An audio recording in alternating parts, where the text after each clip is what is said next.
இன்னைக்கு உன் வாழ்க்கையில் மற்றவங்களை குறித்து நீ பேசாத. உங்கள் வாழ்க்கையில் நீங்கள் எப்படி இருக்கீங்க? இப்போ நான் சொல்லும் பொழுது நீங்கள் நினைப்பீங்க, என் கணவன் தாங்க சரியில்லை, என் பிள்ளை தான் ஒழுங்காக சரியில்லை, கொடுத்த வாக்கு காப்ப, இப்படி தான் யோசிப்பீங்க. மீண்டும் சொல்கிறேன், மற்றவங்களை குற்றப்படுத்துறதுக்கு நீங்கள் என்ன கிடையாது, நீதிமான்களோ அதிகாரம் பெற்றவர்கள் இல்லை. தேவன் ஒருவர் தான் மற்றவர்களுக்கு நீதிப்படுத்துகிறவர். அல்லேலூயா. நீங்கள் நிதானிங்க. கர்த்தர் நம்மகிட்ட தான் பேசுகிறார். இந்த வார்த்தை உன் காதில் வரும்பொழுது உன் வீட்டில் இருக்க யாருக்கோ கர்த்தர் பேசல, உன்னோடு தான் கர்த்தர் பேசி கொண்டு இருக்கிறார். அல்லேலூயா. மற்றவர்களுக்காக நீ நேசிக்க ஆரம்பிக்கணும். உன் ஜீவன் ரொம்ப விசேஷமானது. அல்லேலூயா. அந்த ஜீவனை யாருக்காய் கொடுக்கிற? அல்லேலூயா. தனக்கென்று தன்னை நேசிக்கிறவனுக்கு அந்த ஜீவன் நஷ்டமாய் மாறும். விசுவாசிக்கிறாமேன்னு சொல்லுங்களேன். அது கர்த்தருக்கென்று நீ கொடுக்கும் பொழுது அந்த இருதயம் ஒவ்வொரு மனிதனையும் சார ஆரம்பிக்கும். விசுவாசிக்கலாமே சொல்லுங்களேன். ஒரு வசனத்தை படிப்போம். சங்கீதம் 15:2-3 படிங்களேன். உத்தமனாய் நடந்து நீதியை நடப்பித்து மனதார சத்தியத்தை பேசுகிறவன் தானே அவன் தன் நாவினால் புறம் கூறாமலும் தன் தோழனுக்கு தீங்கு செய்யாமலும் தன் அயலான் மேல் சொல்லப்படும் நிந்தையான பேச்சை எடுக்காமலும் இருக்கிறான். விசுவாசிக்கலாமே சொல்லுங்க. இந்த கொடுத்த வாக்கில் எப்படி உறுதியாக இருக்கணுமா, அந்த 2 வசனம் உங்கள் வாழ்க்கையில் விளக்கமாய் கர்த்தர் சொல்லியிருக்கிறார். இந்த 2 வசனத்தை நோட் பண்ணிங்க. திருப்பி படிமா சகோதரி. உத்தமனாய் நடந்து நீதியை நடப்பித்து மனதார சத்தியத்தை பேசுகிறவன் தானே. இங்க பாரு, உத்தமனாய் நடந்து நீதியில நடப்பித்து மனதார சத்தியத்தை பேசுகிறவன் தானே அவன் தன் நாவினால் புறம் கூறாமலும் தன் தோழனுக்கு தீங்கு செய்யாமலும் தன் அயலான் மேல் சொல்லப்படும் நிந்தையான பேச்சை எடுக்காமலும் இருக்கிறான். தனக்கு விரோதமா இருக்கிறவங்களை பத்தி தவறா பேசுற காரியத்தை அவன் பெருசா ஏற்றுக்கொள்ளாம தனக்கு நஷ்டம் வராதபடி தன்னை காத்துக்கொள்கிறான். இன்னைக்கு உன் வாழ்க்கையில மற்றவங்களை குறித்து நீ பேசாத.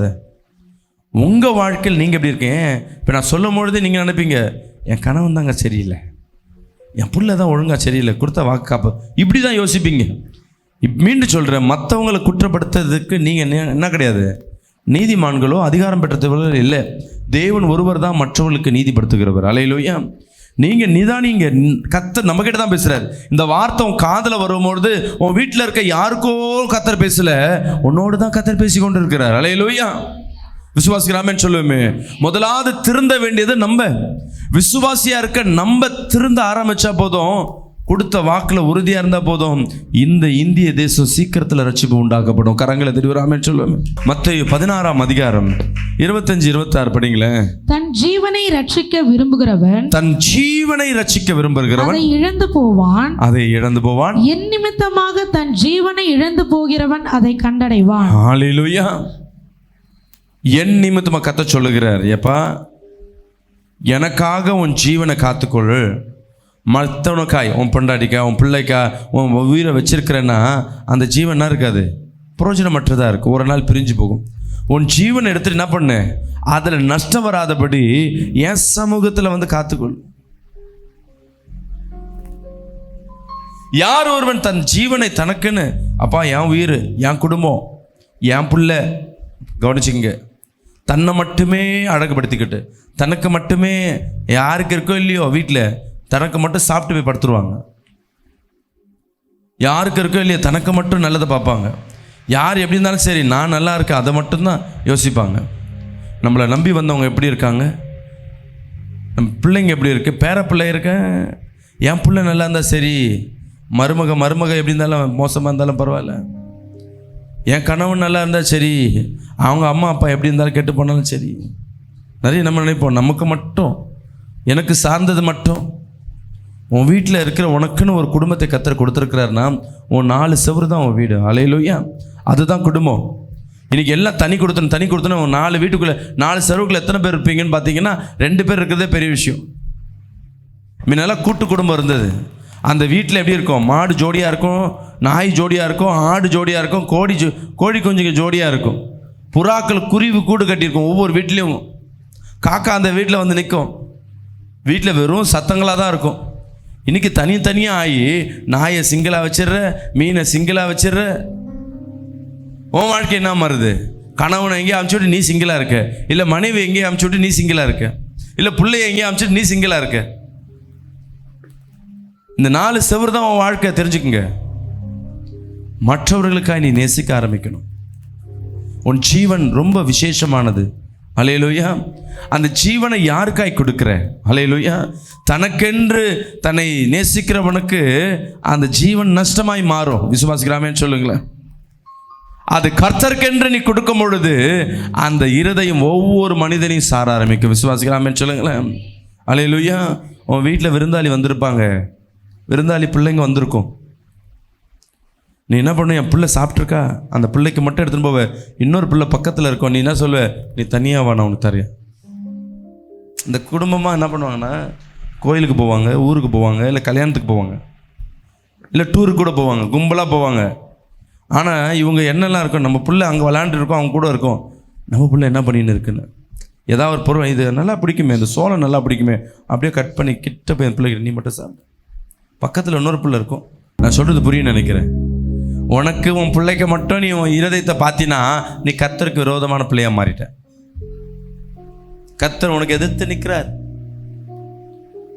உன் ஜீவன் இழந்து போயிடுவேன். நீ எதை பார்த்து நின்னையோ அந்தந்த அன்பை இழந்து போயிடுவேன். தெரிஞ்சுக்க. உன் பிள்ளையை பார்த்துட்டு மற்றவங்கள பார்த்துட்டு உன் பிள்ளையை பார்த்தினா கர்த்தர் அன்றைக்கே பனிஷ்மெண்ட் கிடையாது.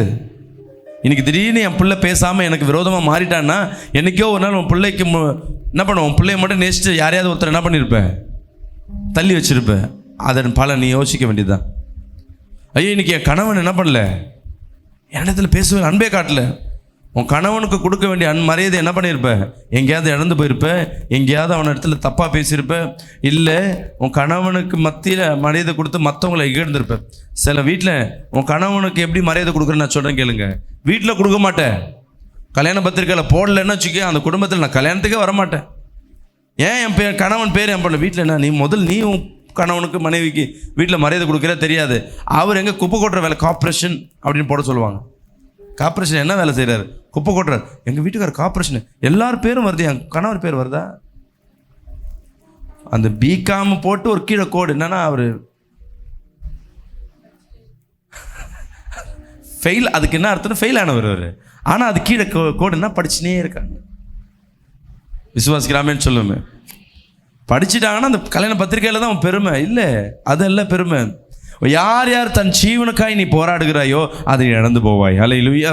உன் ஜீவனை தேவனுக்காய் ஒப்பு கொடுக்கிறாயோ அப்பொழுது அந்த ஜீவன் பலனை நீ பெற்றுக்கொள்ள போற. விசுவாசிக்கிறாமேன்னு சொல்லுவேன்.